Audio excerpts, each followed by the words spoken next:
I'm just so used to being attacked for everything I say. It's like at this point, I'm like, all right, what are you gonna do? You're gonna call me a mean name? What would that feel like? What would it feel like to see Yeah. myself called something horrible in every newspaper in the country? Oh wait, Yeah. I've done that.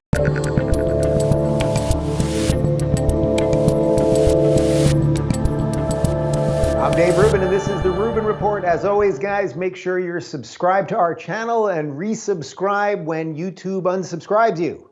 And joining me today is a best-selling author, a TV host, a journalist, a mother, a dog lover, and a newly minted podcaster, Megyn Kelly. Welcome to the Rubin Report. Hey, so good to be with you. A newly minted podcaster, Megyn. You're dipping your toes in some new waters. We're going to talk about everything, but let's start there. You're getting back in the fight. What are you, nuts? I'm excited. I thought when I left NBC that I would just maybe this could be my new life. I would just take it easy and I would take care of my kids, which was very enjoyable and remains so because they're at good ages right now.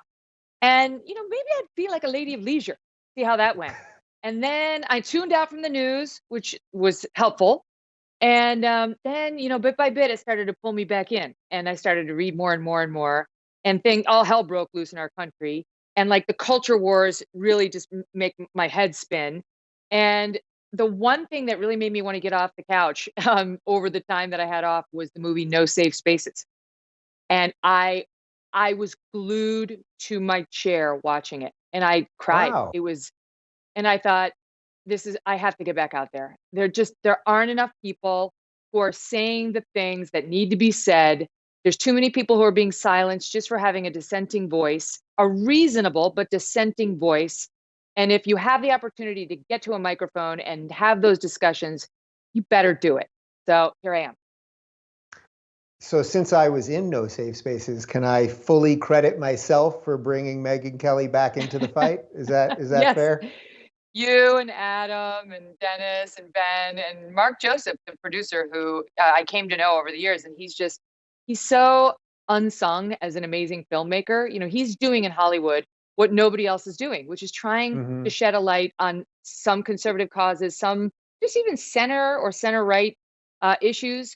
And I'll just give you one quick example, Dave. When I had my show on NBC, he called me up and he said, I have Suzette Kelo from Kelo versus Connecticut, the case that went all the way up to the Supreme Court, and it was an eminent domain case. Does the state have the ability to grab her little pink house, even though she doesn't want him to have it, under eminent domain, like they need it? And everybody on my team was like, who? Huh?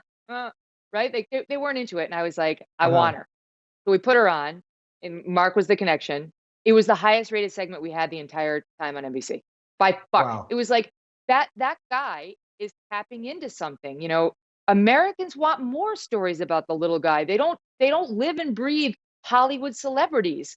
And anyway, I love Mark Joseph and I love that movie. And if your audience has not seen it, it's available now online.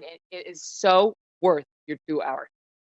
Yeah, well, you've also been through your own version of what we were talking about in the movie, which is the cancel thing and the mob and all that stuff. But, we've gotten to know each other a little bit in the last year. So I didn't have to do major research to talk to you right now, but I did scribble down a couple things here. And one of them that I wrote down was that how you're getting back into the fight, and it's sort of like the mafia pulling you back in. And you just said you were sort of reeled back in by this thing. And is that sort of how you feel about the news, like that you love it, but then also you kind of need to escape, and then it just sucks you back in either way? Yes, because the thing for me is I have never been a political person. And so I was never jazzed up just by politics. You know what I mean? Like I used to look at Charles Krauthammer and the way he loved politics and he wrote about it the way like it was the most important thing ever. And as somebody who was raised sort of non-ideological, not even watching the evening news, we watched the Jeffersons. I was like, I don't know. I like covering the news and I like talking about politics to the extent it's news, but not just beating up politicians and battering around issues just to make an hour on TV. And what happened to me was I started watching more and more of the news. And of course, we had political fights going left and right, but I was not so interested in getting back to cover the latest fight between George Conway and President Trump at all. But the culture wars, what's happening in our society, what's happening legally. I mean, right now it's like this is right in my wheelhouse, everything that's happening with the Supreme Court. And just more and more like the erosion of our freedoms, which is, Mm. I practiced law for 10 years. It's it's a noble cause for which to fight. And you'll get called names and you'll get beaten up and it'll be very brutal. But there are so many people who are on your side. And I'm not saying you're against all the things that you're talking about, but you're talking about them. You're talking about them.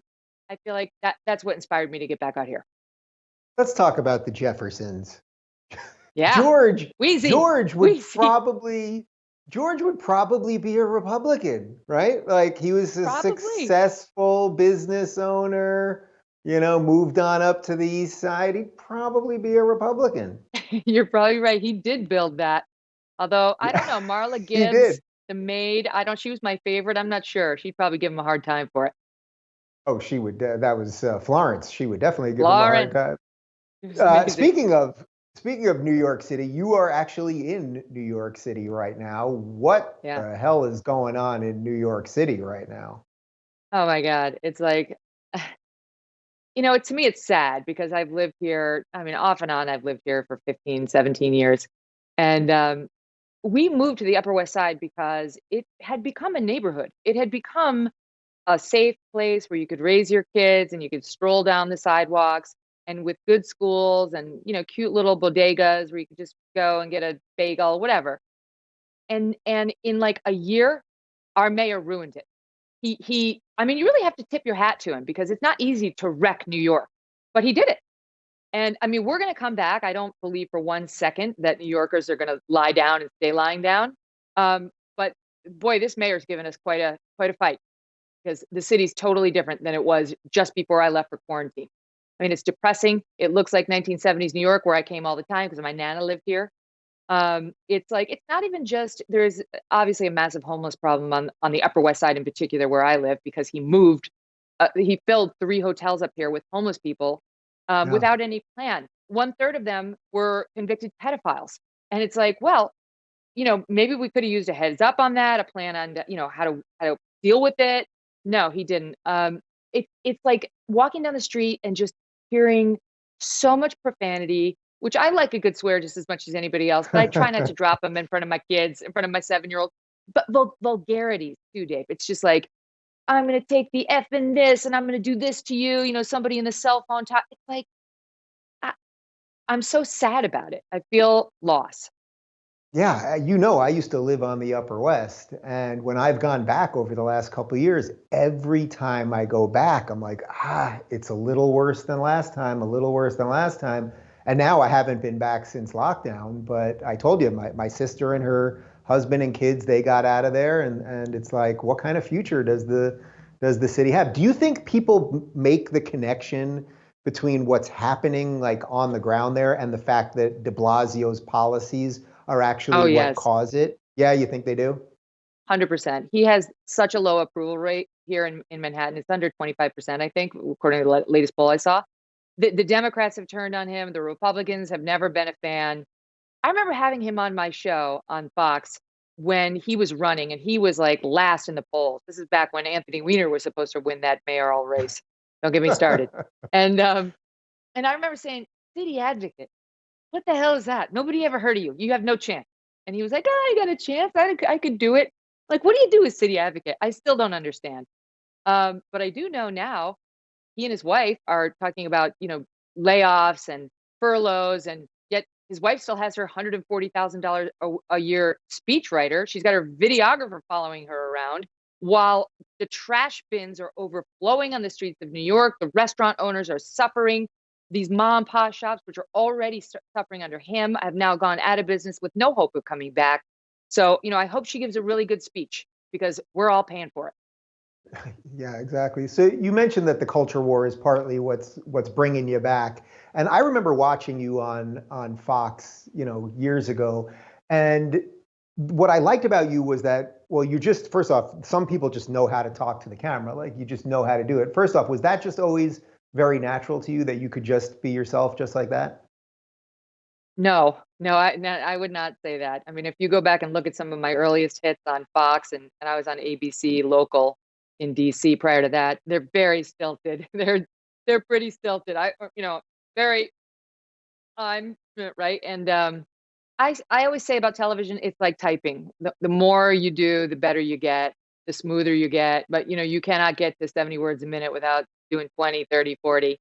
So I always tell the young people who are coming up behind me, like who want to be good on TV, just practice. Just say yes to every hit. There's nothing that's below you. Do it and do it often. Do it even when you don't want to do it. And then one day you wake up and it's not hard. Yeah, it's weird. I look back and I'm like, man, 20 years ago when I was like a struggling comic, I was doing, 4 a.m. radio hits.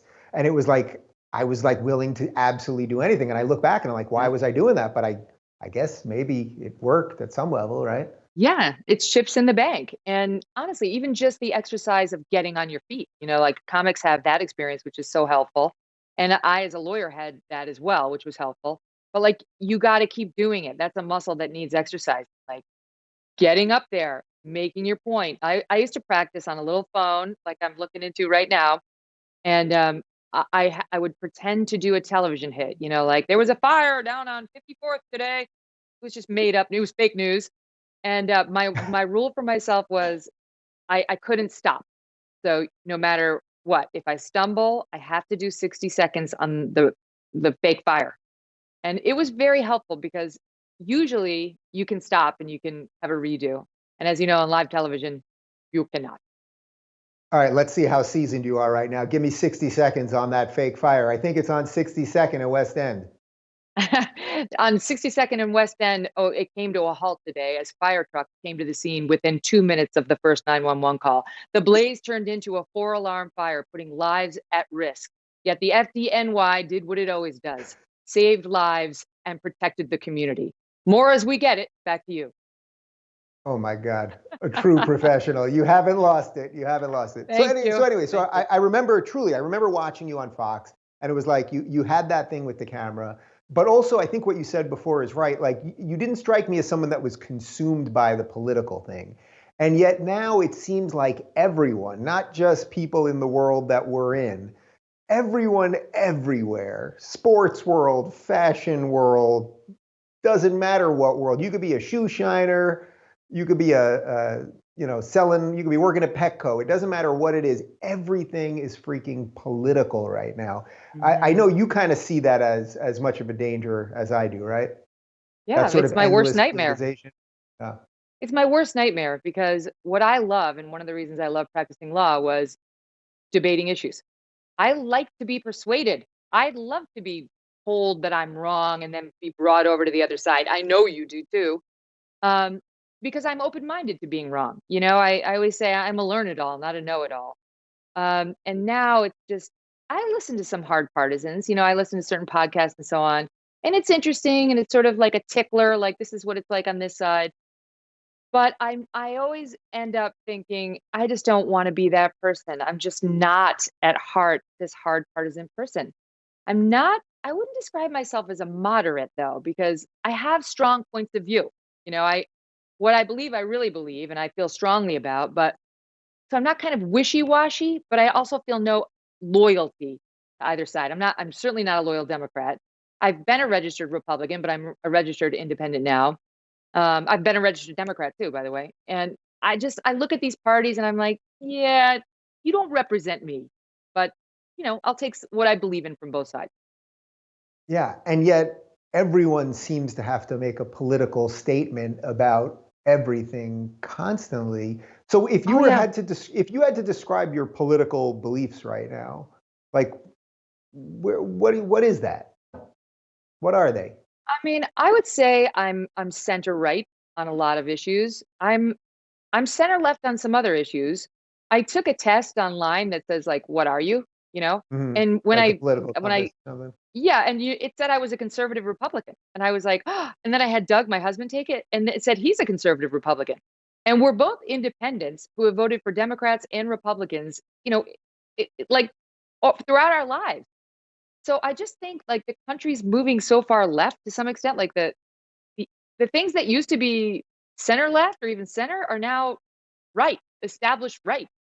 So I don't know when that happened, but I would still vote for a Democrat if I saw the right one, and I don't know. I'm certainly not down the party line Republican. There are a lot of them who I don't like and I voted against.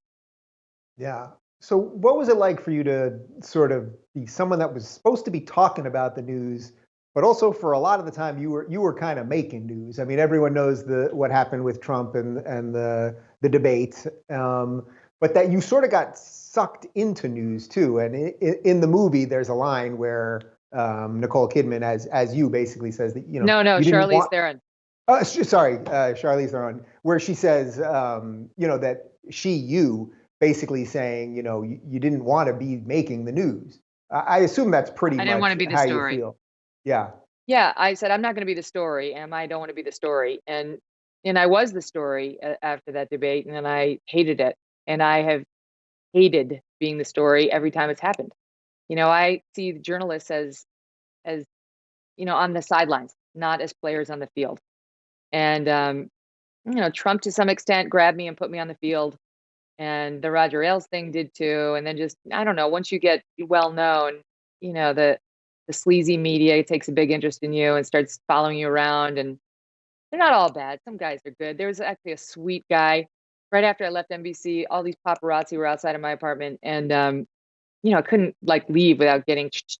And this one guy, he was from the Post.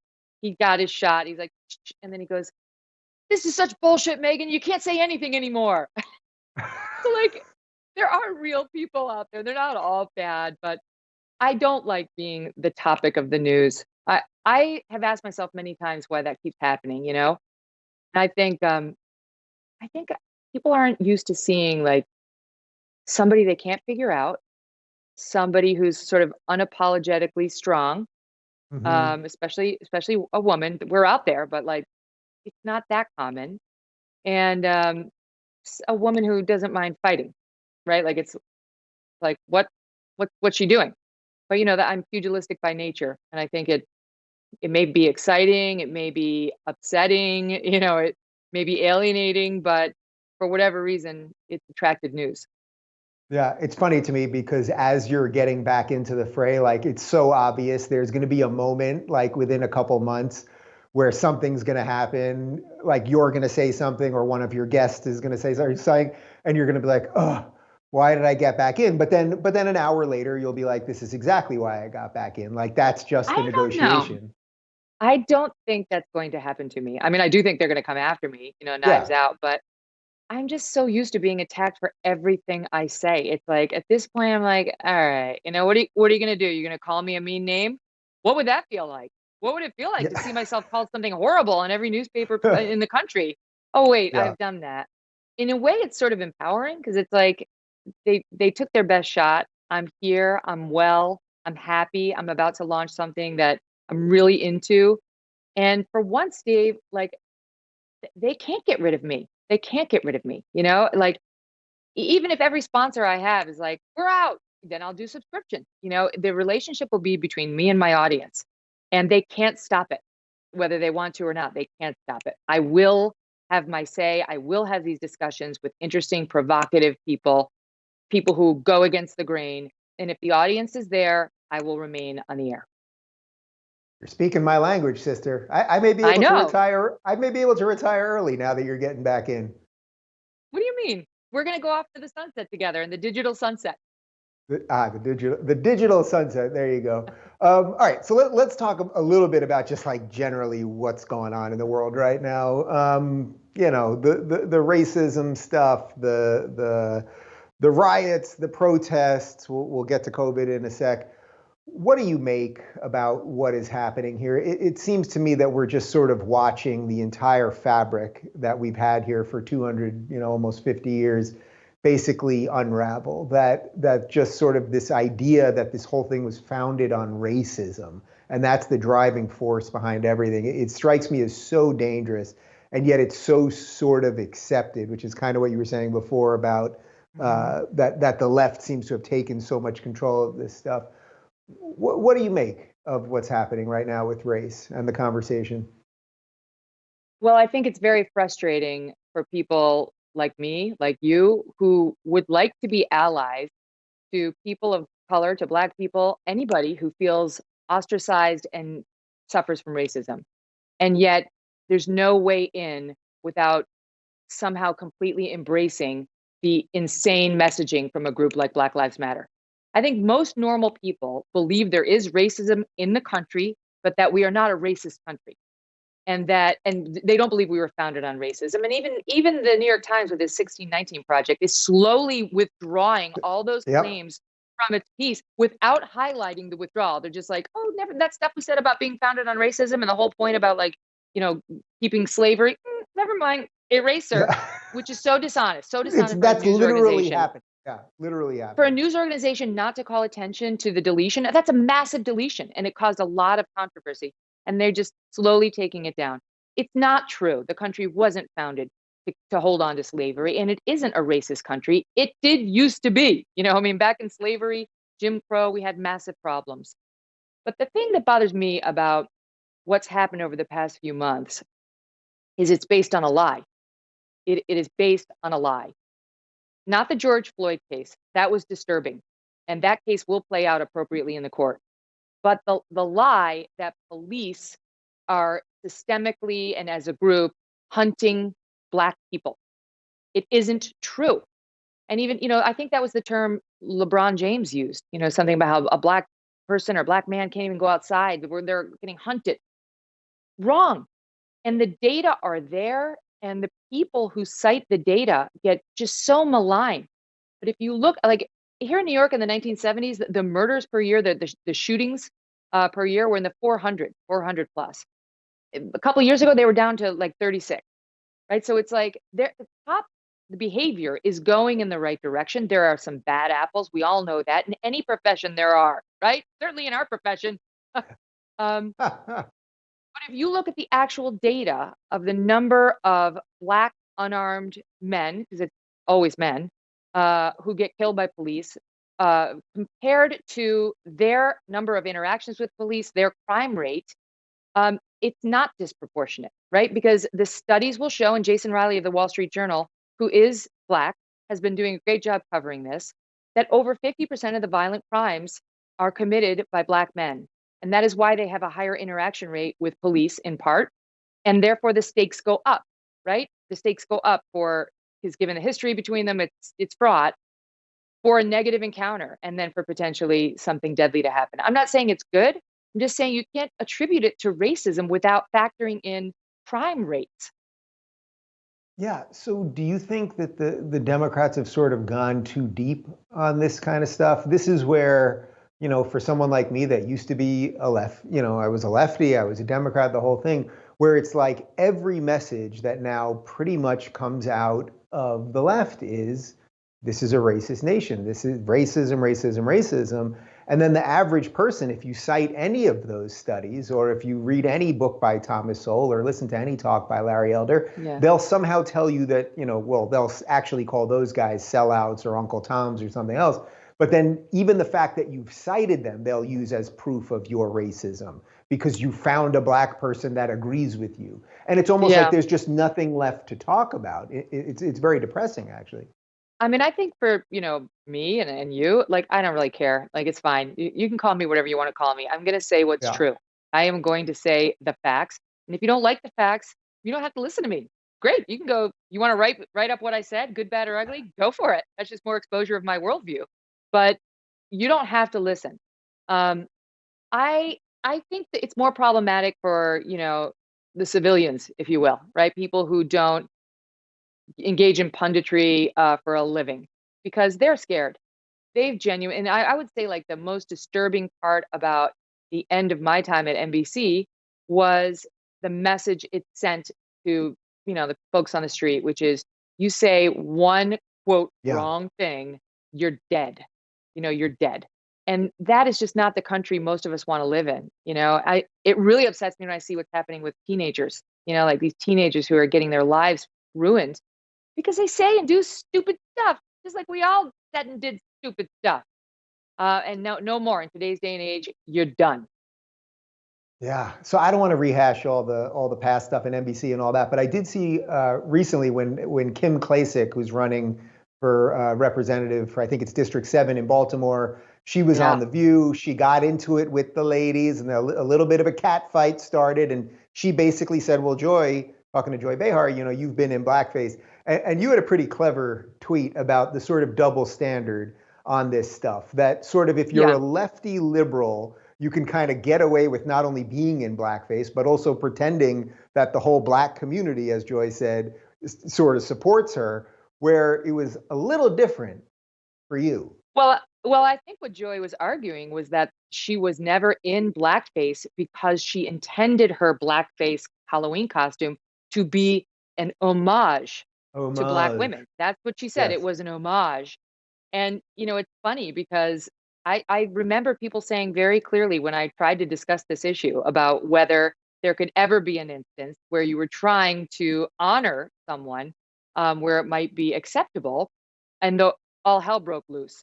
And so I was waiting to see, she works for ABC. I was waiting to see a report on World News Tonight, right? Like they did with me, on GMA, like they did with me, on NBC. But NBC was totally interested in my comments, but I didn't see Yeah. Lester Holt cover Joy Behar's comments.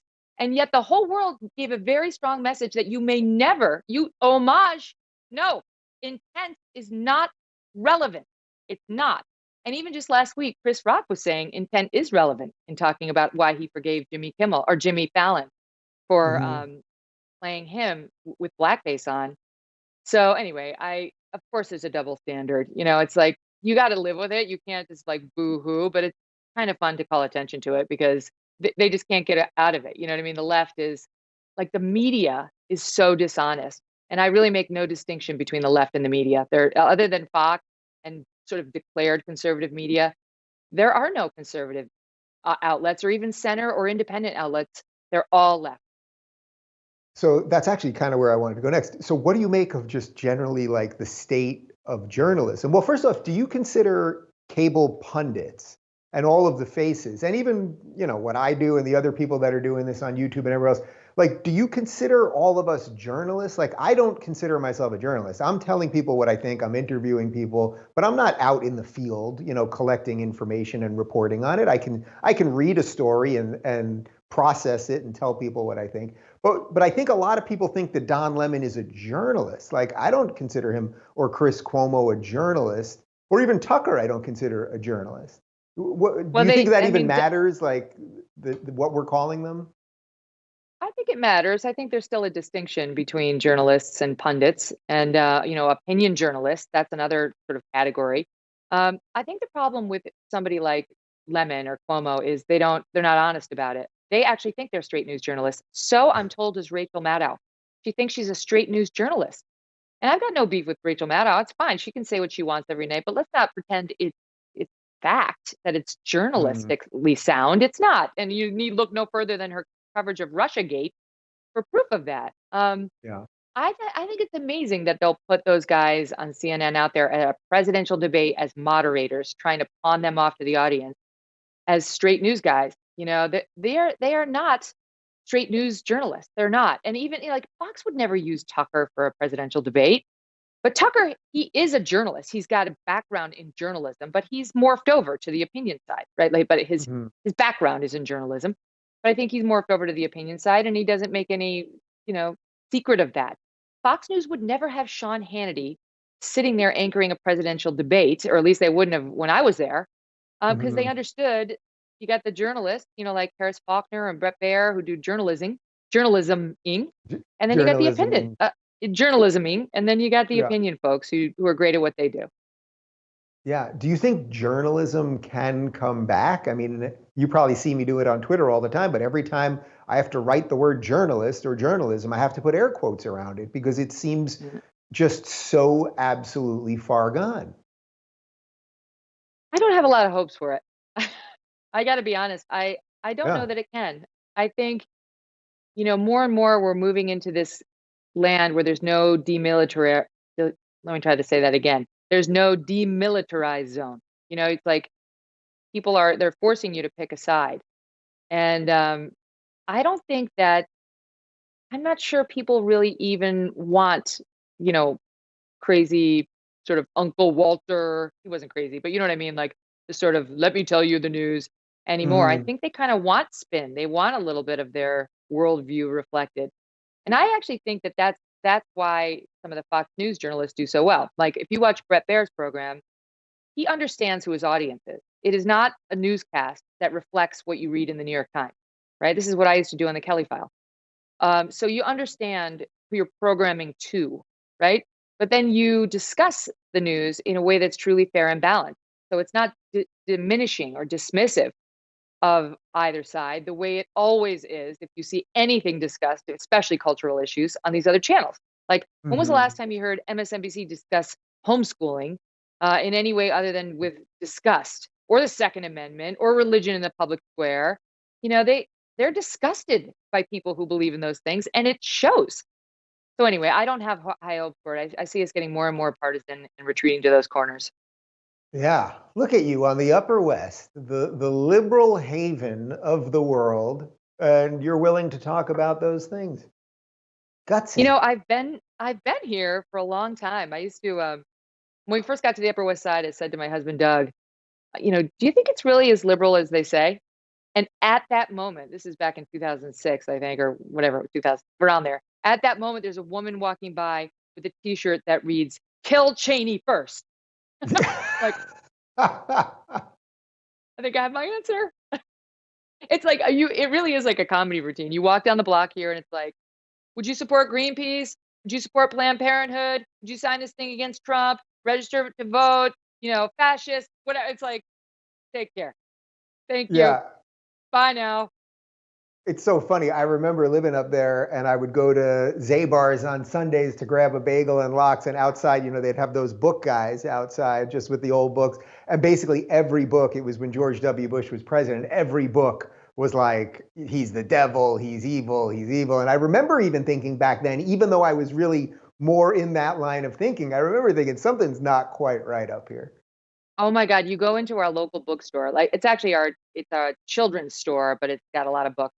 And the whole wall of books is like, even before Ruth Bader Ginsburg died, it was like RBG, the Notorious, and, you know, all Michelle Obama, and I don't know, Hillary Clinton, and then Chelsea Clinton. And it was like, you know, strong women. And like, I never saw Condi Rice, you know, like look, this is their politics, and that's fine. They can have their politics. So far, we've all gotten along respectfully. There's a turn. There's been a turn where it's like, suddenly, you know how it is. If you're not like a left-wing Democrat, these leftists, I don't think normal liberals are like this, but these leftists they think you're a racist, you're a bigot, you're a xenophobe, you're a sexist, and that's just that. Yeah, and then they start showing up to, you know, people sitting having dinner outside, and next thing you know, we got even bigger problems. But speaking of Ruth Bader Ginsburg, so I know we are holding this for a couple days, so I don't want to get into the Hold on, yep. while you say that, I'm just going to grab a glass of water. Oh, I thought you maybe had like a little doll of Ruth Bader Ginsburg or something with you. I don't know where we were going with that. I do have a fun song about her, though. If you Google it, there's one on YouTube that goes, "Will you marry me, Ruth Bader Ginsburg? You're my favorite justice on the Supreme Court." My son found it in doing some homework project. There you go. We've really turned politics into something strange. You're going to cut this part out, aren't you? No, we are not. We do not edit. And I hope that the Megyn Kelly Show also will not edit for. Are you going to edit for content? We don't edit for content. Why didn't you tell me that? I wouldn't have said half this shit. I don't know. If I say something stupid, I hope we take it out. I don't even know the answer to that, Dave. I haven't made a philosophical commitment not to edit. So we'll see. We'll see. The only time actually that we edited for, you know, we've edited out if someone like had a coughing fit or something like that. Only one time did we edit for content, and I don't want to say who the guest was, but let's just say, well, I will say it was a she, and she was extremely high and extremely drunk. And I probably saved her career by editing out about 45 minutes of the interview. And if someone was to really think about it that has watched all the Rubin reports, they could probably figure it out. And I'll tell you after. Oh, good. I was just going to say, I'm going to go back and search all of the old ones just to find out.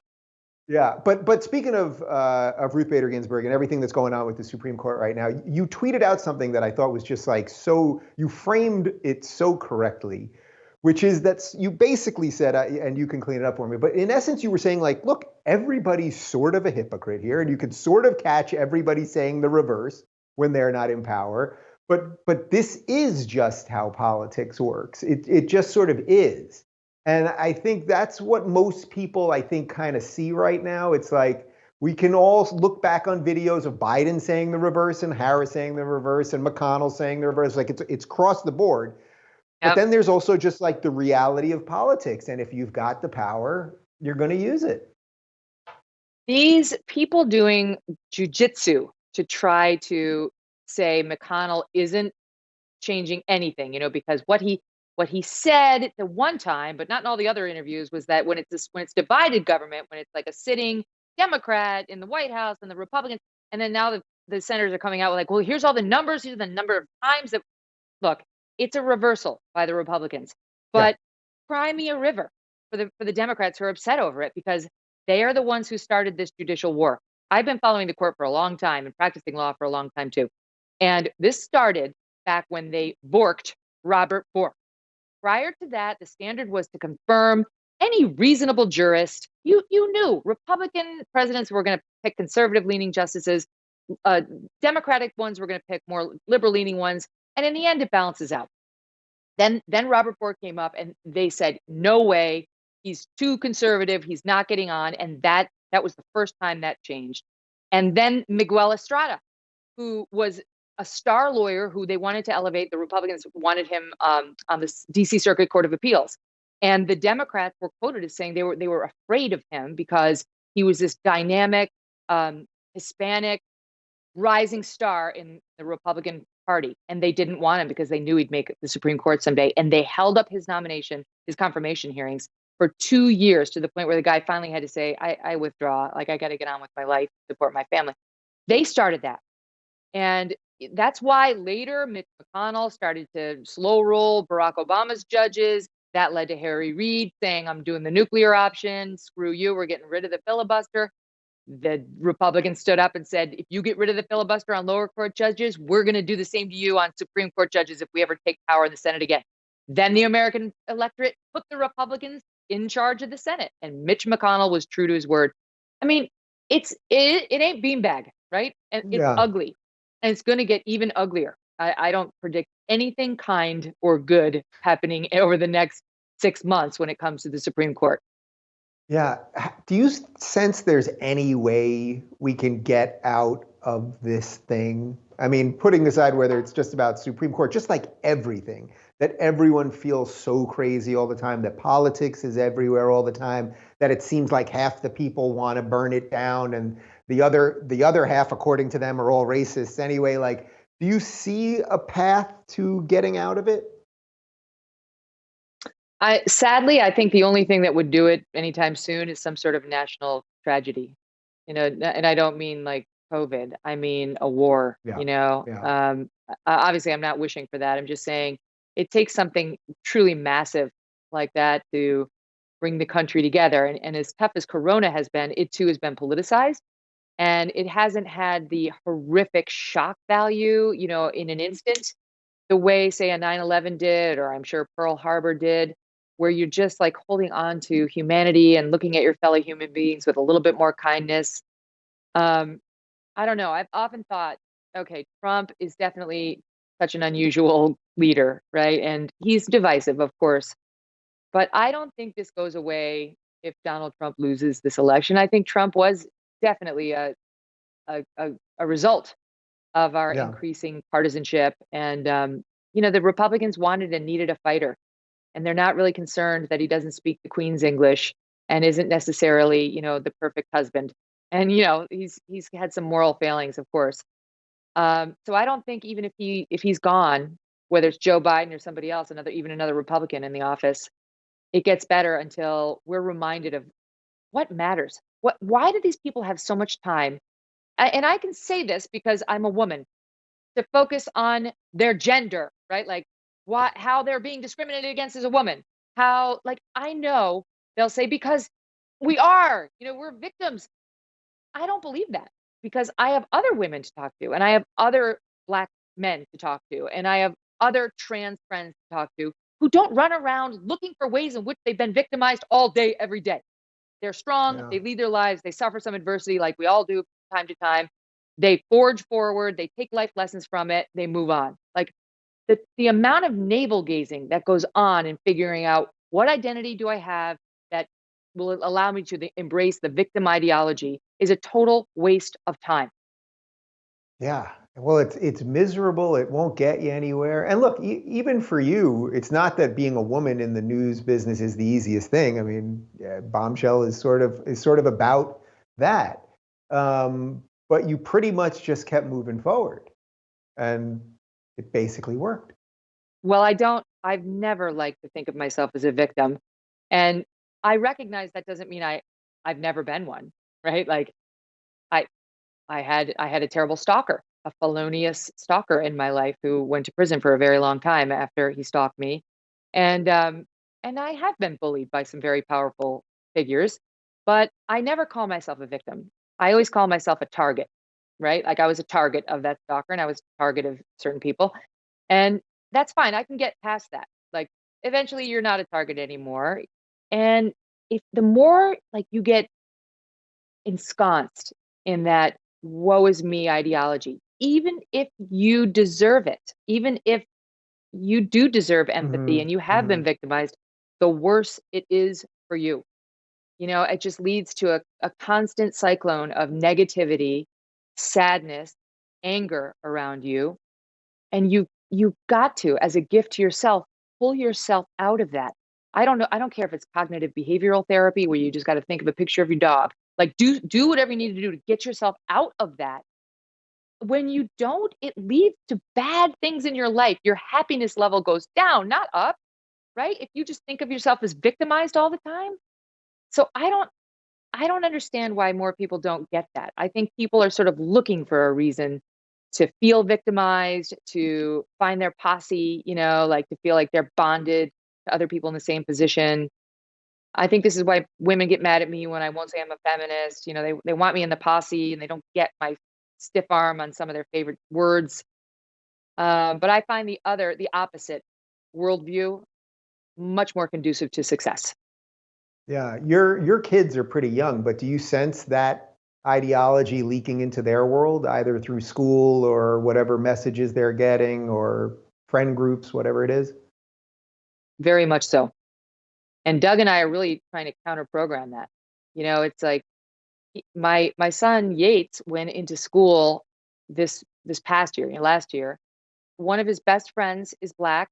His parents are friends of ours. And these two guys are just buddies. You know, they're just buddies. They just hang out, they have play dates. And by the end of the year, you know, the messaging to the Black child was basically, you've been oppressed. Your parents, your ancestors have been oppressed since the beginning of time. And the message to my son was, and you are the oppressor. And Hmm. they're sowing division where none existed. These are just sweet boys who love to be with each other. Like, and by the way, this other little boy's parents didn't appreciate that either. It wasn't, you know, a white black thing. It was just a Hmm. divisive thing that doesn't help Hmm. anybody. Um, it's been painful to me. You know, it's really been painful to watch because I see it like my daughter's best friend is she's Black. Her mother is white, her father's Black. So she's mixed race, but they don't see color. These girls, they go out, they do fun things. You know, Yardley wouldn't even remark on this girl's skin coloring in describing her to anybody. But all around us, people are trying to make her notice, to know that there's a difference between them and that it's awful. And that, you know, one person's distant relatives, or maybe not even their relatives, but just people who had the same color skin did something awful to, you know, people who share the other skin color. And I don't see how that's helping. I believe much more in the Martin Luther King dream of seeing the two, you know, the Black kid and the white kid walking down the street holding hands, because it was happening. It's still Yeah. happening. Yeah, well, I know you know this, but according to critical race theory, it's not enough to be not racist. You have to be actively anti-racist. So your daughter not seeing color, they would argue, I mean, this is in the critical race theory literature, like they would literally Mhm. argue that that in and of itself is racism because that status quo upholds the structure by itself. I mean, I think the only response to that is fight me. It's absurd. That is absurd. And if you're listening to that nonsense, good luck. You Yeah. can't have an honest conversation if it begins like that. Yeah. Speaking of nonsense, we talked a little bit about Trump, and you were obviously in the midst of it with him at some level, and the fights and the media and all that stuff. What do you make of the Biden situation? Do you think he's okay? I mean, obviously, he's struggling with the effects of old age, to put it charitably. You can see it. There's really no denying it. And it does at times feel like the Democrats are really just trying to get him over the finish line. Like, did you see the woman, the liberal woman, when she heard that RBG died and she sent out this video? It's spectacular. And she's like, Ruth, you had one thing to do. You just had to get through to January of 2012 or 2021. She was so upset. I think that's kind of how a lot of Democrats are looking at Biden. Like, just STFU and get him over the finish line. Just get him to just shut up. Not happening. No one gives a damn that he can't put the words together. Like, he's going to sign the right laws. Harris is going to make him, and we'll be fine. Like, he's a hell of a lot better than, scary orange man. That's how they see it, right? And I do wonder whether it would be a Harris administration, either secretly or soon, if Biden wins. Doesn't that seem like such a bizarre plan, though? Because I'm kind of with you that I think that was the plan, but they didn't expect him to break down this quickly. And I don't even know who I mean by they, because it's like, who are they? Are we talking about the DNC, or are we talking about like the Clinton machine or whatever that is? But I think they didn't expect that the collapse, his sort of mental state was going to just collapse so quickly. But then doesn't it seem odd that they would choose Kamala Harris, who was polling at like 3% within her own party and was out way faster than many of the other candidates? Like, it just all seems so bizarre. Oh, I think this is, they're very committed to identity in the Democratic Party, and again, I do make a distinction. Like, some of my best friends are Democrats. They don't think about this shit. Like, they don't think about any of this. Like, So what makes them Democrats then at this point? Because that's what I'm trying to figure out. Because I have those friends too. That's the world. So like, what kind of issue is like a sensible Democratic issue to you? Like, you think? Or would they say? So my two best friends in the world live in the Midwest. One lives in Detroit and one lives in Chicago. And one's a Dem and one's a Republican. And my Democrat friend, she's pro-choice. She's pro-Obamacare. She's pro-environment. She doesn't mind expansive government, right? She thinks the government has a meaningful role to play in helping the poor and the underprivileged. But when it comes to these cultural issues, she's kind of like, oh, stop it. Like, we're all normal. We don't need to obsess about this stuff. And it's not just, race. It's like race and gender and all the stuff, all of the isms that people are latching onto right now. And I would say my Republican friend there is kind of the reverse of her on some of those issues, but lands in the same spot. And just when I think of my Democratic friends, they're like her. They're like my friend in Detroit. They're not obsessed with this stuff. But the left has gotten so loud, and they've gotten control of such large and important cultural institutions that they're having their way. They're having their way. And I know, like, Douglas Murray's been saying, that's why people need to speak up. The silent majority needs to speak up. And I realize easier said than done, given the cancel culture we're in. But until we get to the point where people stand up and say, I'm not going to let you do that to my child, or I'm not going to let you do that to me. I'm not going to let you, he says, you should stand up at your workplace that's trying to make you swallow critical race theory and say, I refuse to allow you to re-racialize my company, my city, myself. But man, that's going to take guts. Yeah, there's, since you mentioned Douglas, one of his best lines is, he says, one day the barbarians will be at the gate and we'll be debating what gender pronouns to call them. And I think that's just like, it's such a perfect summation of the whole thing. Like, there are real problems out there, and instead we've decided to debate gender pronouns. And that's not to be dismissive of trans people. I mean, you have to say that because you're worried they're going to come for you. You know what I mean? It's like, I have such a long record of standing up for trans people. I have a trans person in my family.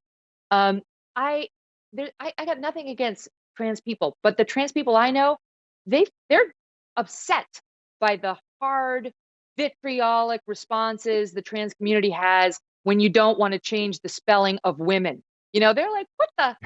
And it's like, who are these trans activists? Who are they speaking for? Because, there's a trans woman in my family. She wants to be called a woman. She doesn't want an X in the name. She doesn't want to have to declare her pronouns. The whole point of transitioning over was right. So it's like, and I realize not everybody feels that way, but like the people who speak the loudest would have you believe this is how it has to be. If there's any divergence, if there's any discussion of, the panoply of choices and the consequences, you're bad. That isn't true. Yeah. Yeah. All right. I want to finish up by talking about your podcast a little bit and what you're going to be doing. And I think I'm going to be on one of the first episodes. I hope I don't muck it up for you. That would Me too. That would be pretty terrible. But real quick, because we only mentioned COVID for just a second, and since you're in New York and I'm in LA, so these are two of the sort of most locked down places with, mayors that seem to be more than happy to keep us in this perpetual state forever. What's your basic take about COVID at this point? Like, what should we be doing? Should Trump have done more? Can we just leave it up to the states? Are we ever going to end all this? The whole shebang, Megyn Kelly. Well, we're definitely going to end it all. We are not that sounds ominous. It's all going to end. This craziness will end. And I think it'll end, relatively soon, because I do think they'll find a vaccine. People will take it. That'll calm the nerves. They're getting better at treating it. That's good.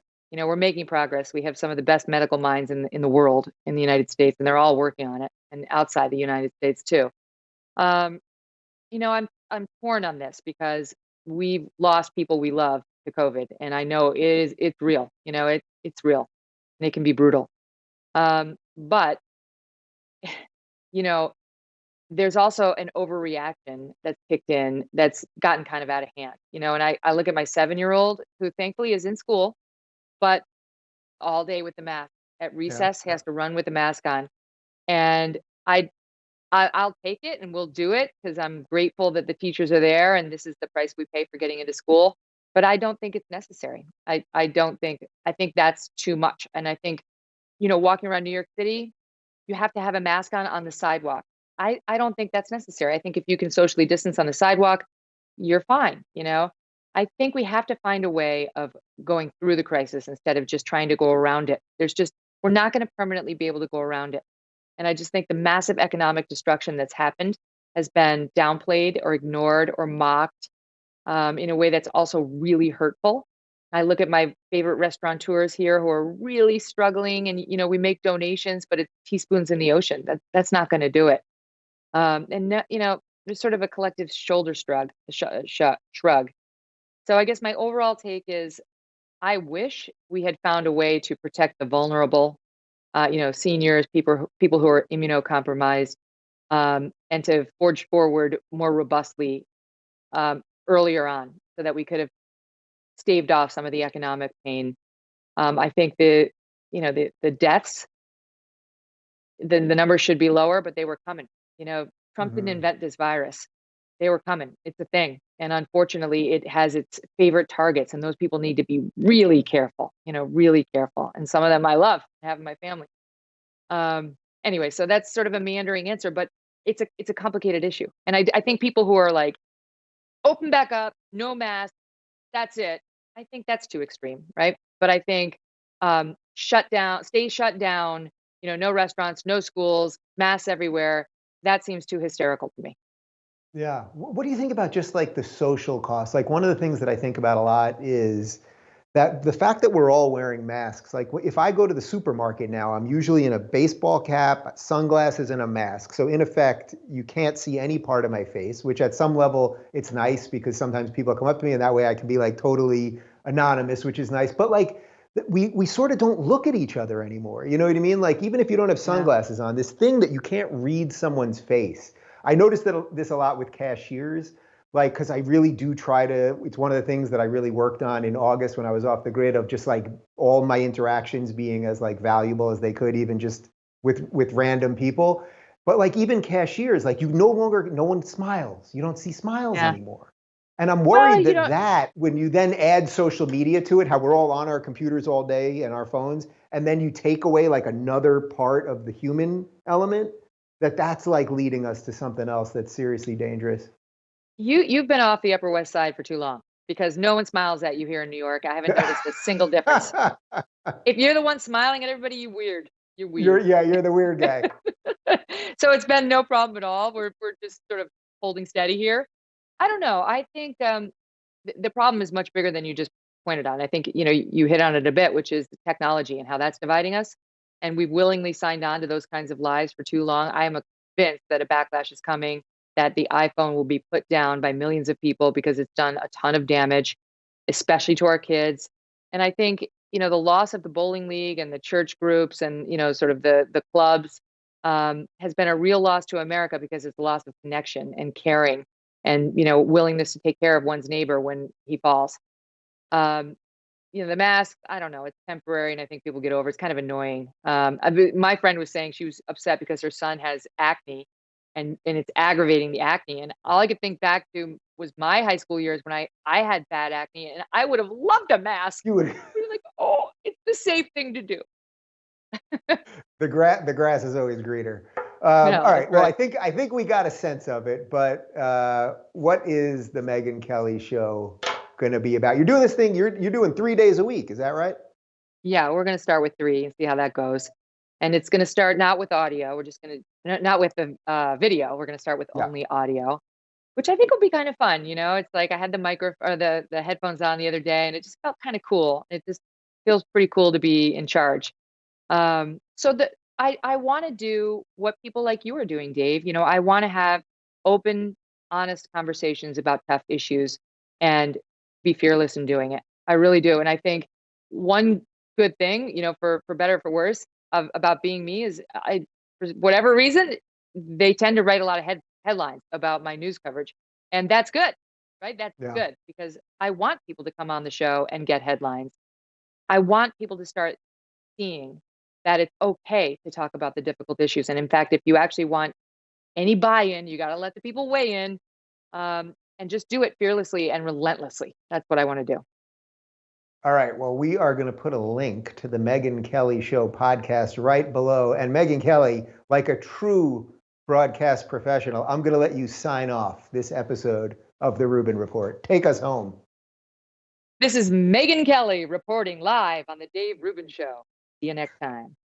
If you're looking for more honest and thoughtful conversations about the media instead of nonstop yelling, check out our media playlist. And if you want to watch full interviews on a variety of topics, check out the full episode playlist. They're both right over here. And to get notified of all future videos, be sure to subscribe and click the notification bell.